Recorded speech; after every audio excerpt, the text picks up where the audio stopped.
What happens when a gang of tough bikers picks the wrong man to mess with? At a quiet roadside diner, a group of rowdy bikers tries to intimidate Clint Eastwood. They mock him, push him, and think he's just another old man. Big mistake. They laugh, they provoke, but in seconds, Clint shows them what true power really looks like. This isn't just a fight, it's a lesson they'll never forget. Think Clint is just a harmless old-timer? Watch till the end to see the ultimate comeback. Before we dive in, tell us where you're watching from and don't forget to like and subscribe for more epic stories. Let's begin. The desert highway stretched endlessly in both directions, a lonely ribbon of asphalt cutting through the barren landscape. The wind whispered through the dry, skeletal remains of cacti, kicking up dust that clung to the cracked pavement. Nestled along this forgotten stretch of road stood a small roadside diner, its flickering neon sign barely managing to hold on to life.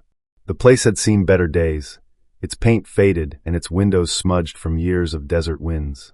Inside, the air was thick with the scent of frying bacon, fresh coffee, and the lingering smell of old leather from the truckers and travelers who passed through.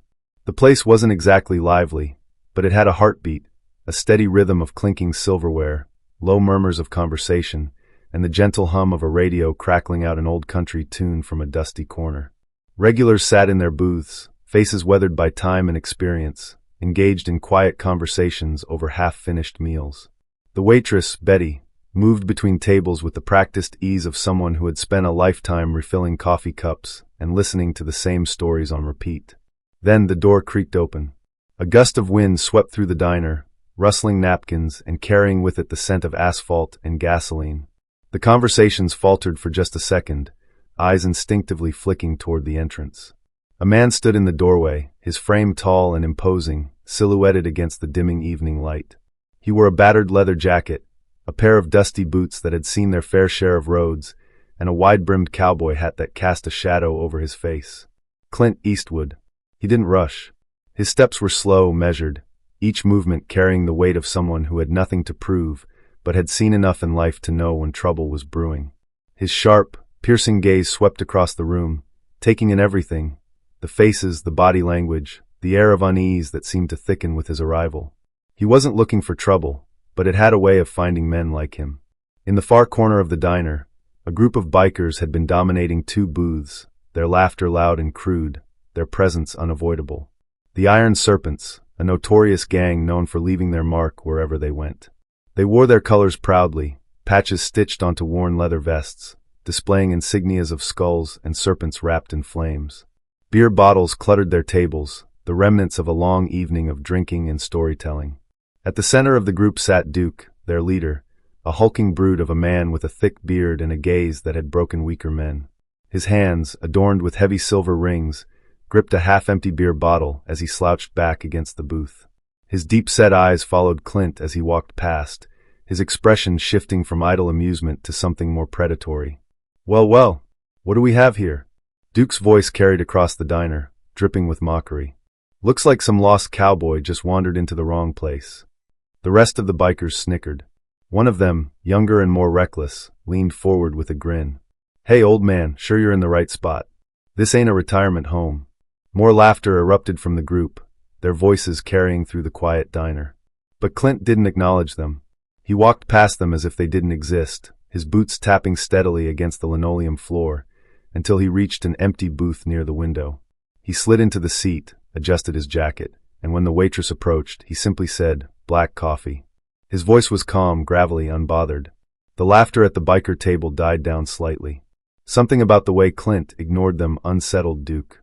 Most people, when confronted by the Iron Serpents, at least acknowledged them, whether it was with nervous laughter, a quick nod, or even a stammered apology for simply existing in their space. But this guy, he didn't even flinch. Duke's grin faltered for half a second before he forced it back. He leaned forward, resting his elbows on the sticky tabletop. "I don't think he heard us," he said, his tone exaggeratedly loud, meant for everyone in the diner to hear. "Maybe he's gone deaf with age." Still, Clint didn't react. The tension in the diner thickened. The other patrons kept their heads down, their meals suddenly far more interesting than the scene unfolding. Betty, standing by the counter, her hands gripping the coffee pot, glanced toward Clint, silently pleading for him to just let it go. Duke wasn't the kind of man to be ignored. He picked up his beer bottle, and casually poured a little onto the table next to Clint, letting the liquid spill and spread toward him. Still nothing. A nerve twitched in Duke's jaw. He leaned forward, his voice lowering into something more dangerous. "You're awful quiet, old man." Clint slowly set his coffee cup down. The sound of ceramic touching the table seemed deafening in the otherwise silent diner. Then finally he turned his head, his cold blue eyes locking onto Duke's. "You spilled my coffee." His voice was low, steady, carrying a weight that made the air feel heavier. For the first time that evening, Duke hesitated. It was brief, a flicker of uncertainty in his eyes, but it was there. He recovered quickly, barking out a laugh. "Oh, we got ourselves a tough guy," he said, nudging one of his men. "What are you going to do about it, huh?" The other bikers laughed, but it wasn't as confident as before. Duke smirked, but there was a challenge in his gaze now. He reached for Clint's coffee cup and, without breaking eye contact, knocked it over. The black liquid spilled across the table, dripping onto the floor. The diner went still. Betty sucked in a sharp breath, her knuckles whitening around the coffee pot. The other patrons shifted uncomfortably, waiting for what would come next. Clint exhaled slowly. Then, in one smooth motion, he slid out of his seat, rising to his full height. He wasn't rushed, wasn't flustered. He simply stood. Duke's grin widened, mistaking the movement for hesitation. "What's the matter, old man?" he taunted. "Cat got your tongue?" Clint tilted his head slightly, studying him, his expression unreadable. Then, he said something so quietly that Duke had to lean in to hear it. "You don't want to do this." The grin slipped from Duke's face. A flicker of doubt crept in, but it was too late to back down now. He had an audience to impress, a reputation to uphold. He balled his fists. "Oh, I think I do." The other bikers tensed, ready for a fight. The storm had arrived, and Clint Eastwood was ready. Duke took a slow sip of his beer, rolling the bottle between his fingers as he studied the man sitting across the diner. There was something about him that didn't sit right. He wasn't scared, wasn't cautious, wasn't even mildly curious about the gang that had just set their sights on him. He just sat there, sipping his coffee like nothing in the world could bother him. Duke wasn't used to being ignored. He was the type of man people noticed, whether out of fear, respect, or sheer self-preservation. But this stranger? He didn't even spare them a glance. Duke let out a low chuckle, shaking his head. "Hey, old man," he said, his voice cutting through the low murmur of the diner. "I'm talking to you." No response. Clint lifted his coffee cup, taking a slow sip, his gaze fixed on the window like Duke's words had never reached him. The air in the diner seemed to shift. Conversations quieted. The regulars, who had been pretending not to notice the bikers since they walked in, now glanced toward the confrontation, though most kept their heads low. One of Duke's men, a wiry guy with a deep scar down his cheek, snorted. "Maybe he didn't hear you, boss." He leaned forward, raising his voice. "Hey, Grandpa, you going deaf, or just plain rude?" "Nothing." Duke's smirk faltered. His fingers tightened around his beer bottle before he tilted it slightly, letting a thin stream of golden liquid trickle onto the table.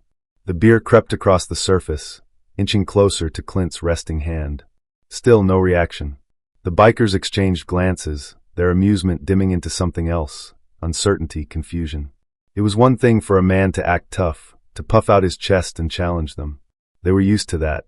They could deal with that. But this eerie, unwavering silence? This was something different. Duke's jaw tightened. His patience was wearing thin. He wasn't playing anymore. With a careless flick of his wrist, he knocked the bottle over completely. The glass hit the table with a sharp clatter, beer spilling out in a rush, splashing against Clint's sleeve and dripping onto the floor. The room went still. Even the hum of the old diner radio seemed to fade. Clint moved. Slowly. He placed his coffee cup down with an unsettling amount of care, as if nothing had happened, as if the table hadn't just been soaked in beer. Then, with deliberate precision, he lifted his gaze and met Duke's eyes. Something cold curled in Duke's gut. The man's stare wasn't angry. It wasn't fearful. It wasn't anything Duke had expected. It was calm. Too calm. "You spilled my coffee." His voice was low, steady, carrying no more weight than a simple observation. But there was something in it, something quiet yet absolute. The bikers burst into laughter. "Oh no! Somebody get this guy a napkin before he cries." One of them hooted. Another slapped the table, grinning. Duke forced a chuckle, but his grip on the edge of the table had tightened. The weight of the man's stare was pressing against him like an unseen force. He'd been in a lot of fights, broken a lot of noses, and put plenty of men in the dirt. But he'd never felt anything like this. This man, this quiet, unshaken man, was something else. Duke leaned forward, forcing his voice to stay mocking. "What's the matter, old-timer? That little spill ruined your day." Clint didn't answer. He just kept looking at him. Duke had seen that kind of stare before. He'd seen it in men who had seen too much, who had fought battles that left them hollowed out inside. It was the look of a man who knew exactly what he was capable of and didn't need to prove it. The unease creeping through Duke's chest turned to irritation. He wouldn't let this guy get under his skin. Not in front of his crew. With a smirk, he reached forward and knocked Clint's coffee cup over. The black liquid spread across the table, dripping onto the floor, mixing with the spilled beer. The diner went dead silent. Betty sucked in a sharp breath behind the counter. A trucker near the back of the diner shifted uncomfortably in his seat. No one spoke. No one moved. Clint exhaled slowly. Then he stood up. The movement was smooth, unhurried, controlled. Not the frantic scramble of a man about to start swinging. Not the hesitant rise of someone trying to de-escalate. It was deliberate. Calculated. Duke smirked, mistaking the action for hesitation. "What's the matter, old man?" he taunted. "Cat got your tongue?" Clint tilted his head slightly, studying him, his expression unreadable. Then, he said something so quietly that Duke had to lean in to hear it. "You don't want to do this." The grin slipped from Duke's face. A flicker of doubt crept in, but it was too late to back down now.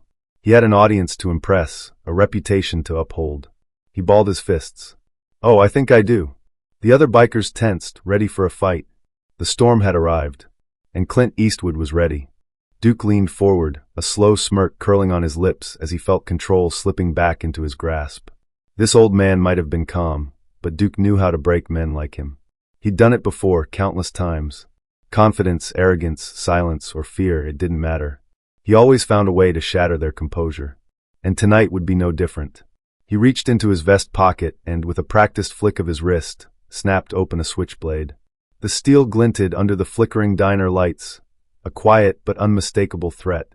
The other bikers chuckled, leaning in, their amusement sharpening into something cruel. They had seen Duke do this before. Most men folded the moment a blade was introduced, minds flashing with the fear of cold steel cutting into their skin, of the inevitable pain that followed. Duke had no doubt this so-called cowboy would do the same. "Tell you what, old man," Duke drawled, twirling the knife between his fingers, letting it dance across his knuckles like an extension of himself. "Since you're so damn quiet, why don't we make things interesting? How about a little game?" He tapped the tip of the blade against the table, slow and deliberate. "I bet a guy like you doesn't even know how to hold one of these, let alone use it." The gang laughed, some of them slapping the table, their eyes glinting with anticipation. One of them, a lanky biker with tattoos snaking up his neck, reached down to his boot and pulled out his own knife, dragging it lightly across the wood, leaving behind a faint scratch as if to mark the beginning of the fight. The air inside the diner grew thick. No one moved. No one breathed too loudly. Betty, standing stiff behind the counter, was gripping the coffee pot so tightly her fingers had turned white. A couple sitting near the door exchanged worried glances, their meals forgotten. Even the hum of the old jukebox in the corner seemed to fade, as if the whole place was holding its breath, waiting. But Clint didn't move. His gaze flicked briefly to the blade, but there was no flicker of concern, no change in his expression. It was the same quiet, calculating look he had held since he walked in. If anything, the moment passed over him like a breeze, unnoticed, irrelevant. Instead, he did something that no one in that diner expected. He turned his head, ignoring Duke completely, and looked over at Betty behind the counter. His voice, steady and calm as ever, cut through the silence. "Could I get another coffee?" The request landed like a gunshot in the quiet. The laughter stopped. The gang's grins froze in place. A few exchanged glances, unsure if they had heard him right.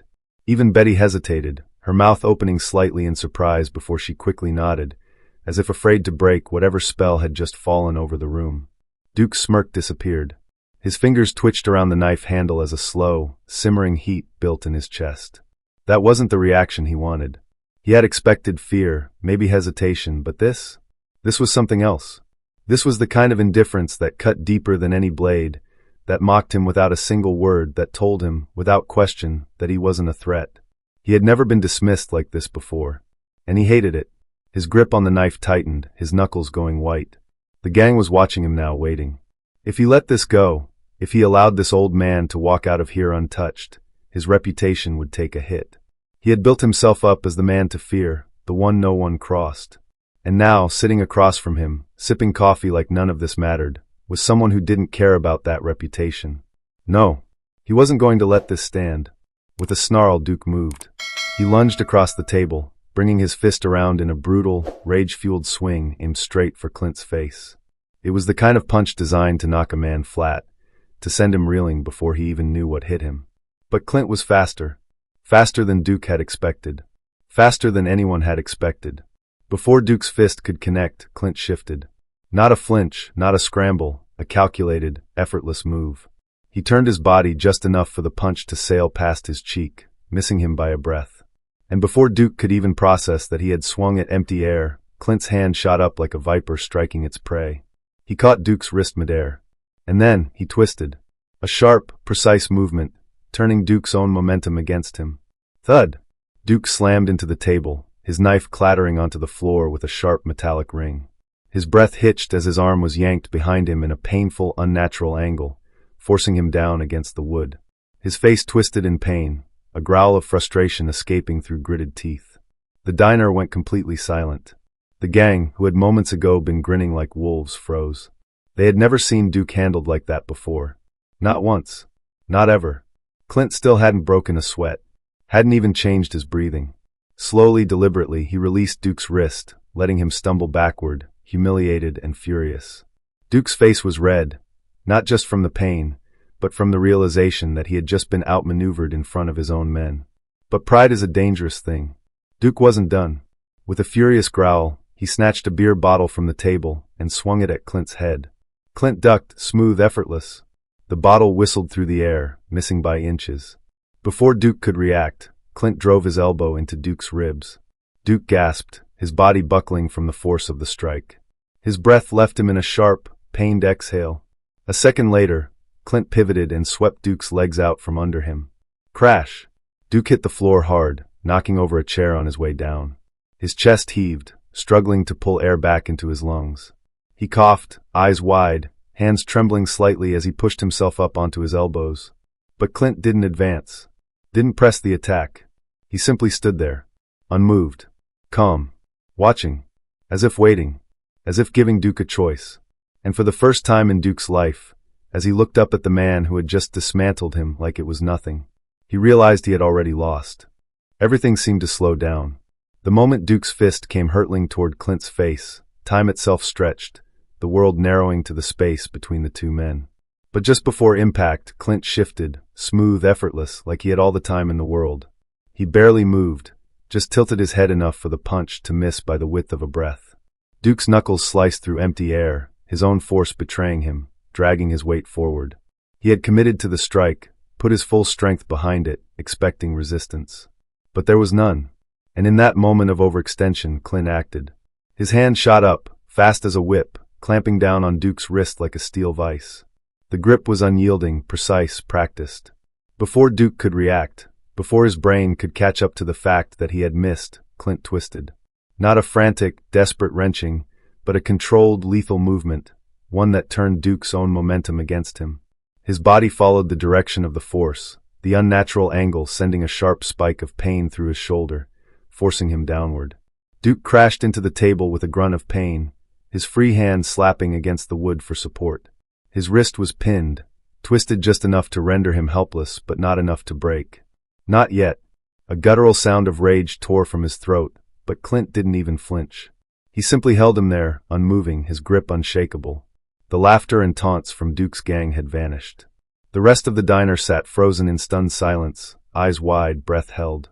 Then movement. One of the bikers, the wiry one with a deep scar running down his cheek, snapped out of his stupor.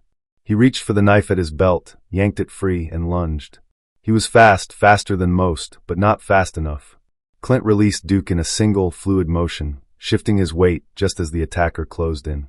The blade, meant for Clint's ribs, met nothing but air as Clint sidestepped at the last possible second. Before the biker could recover, Clint's hand lashed out, catching his wrist mid-swing.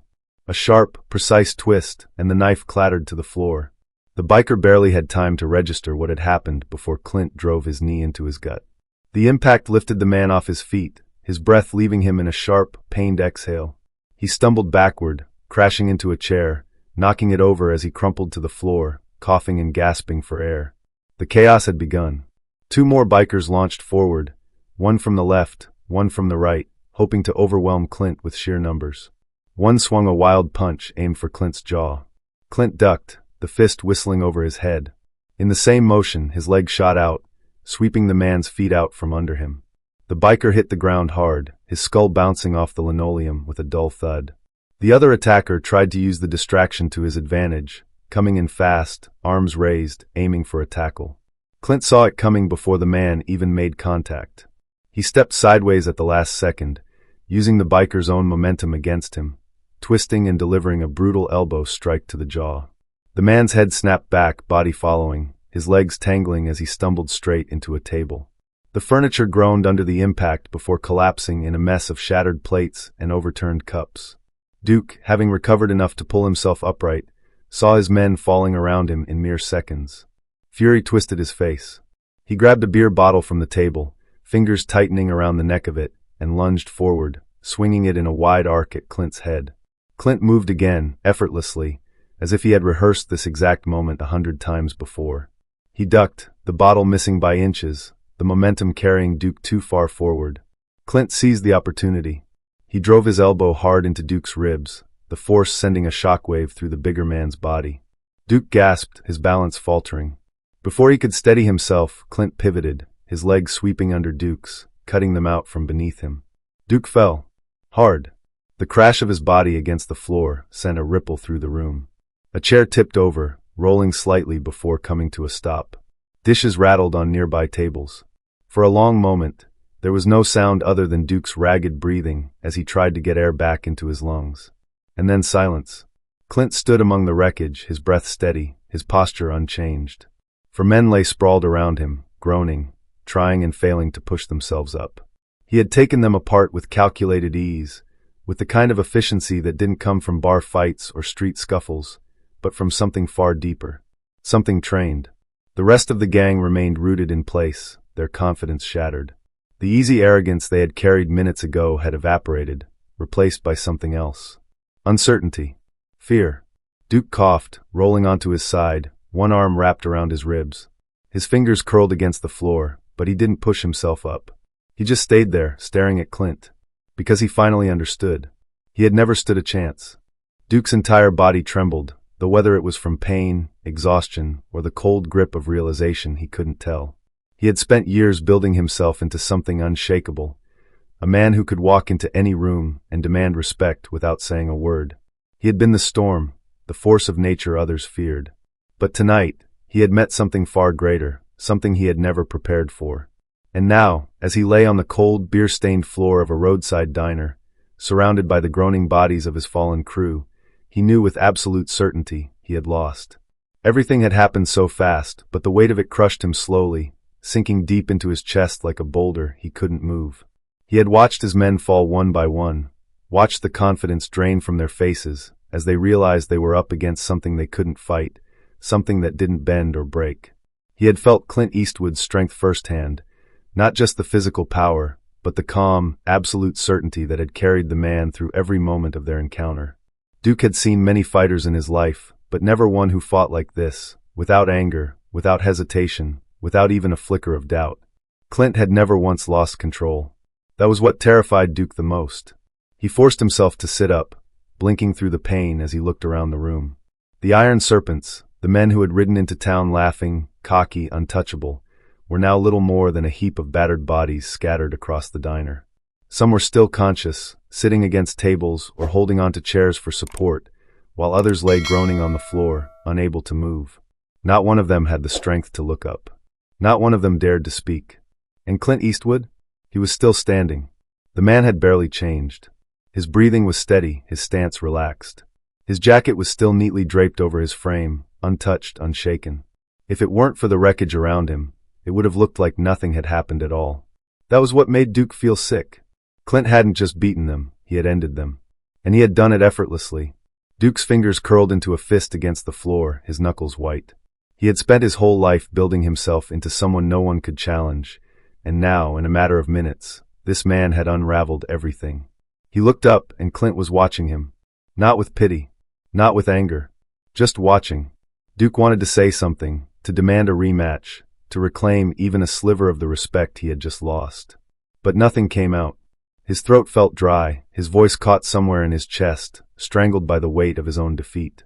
Clint took a step forward, and for the first time in his life, Duke flinched.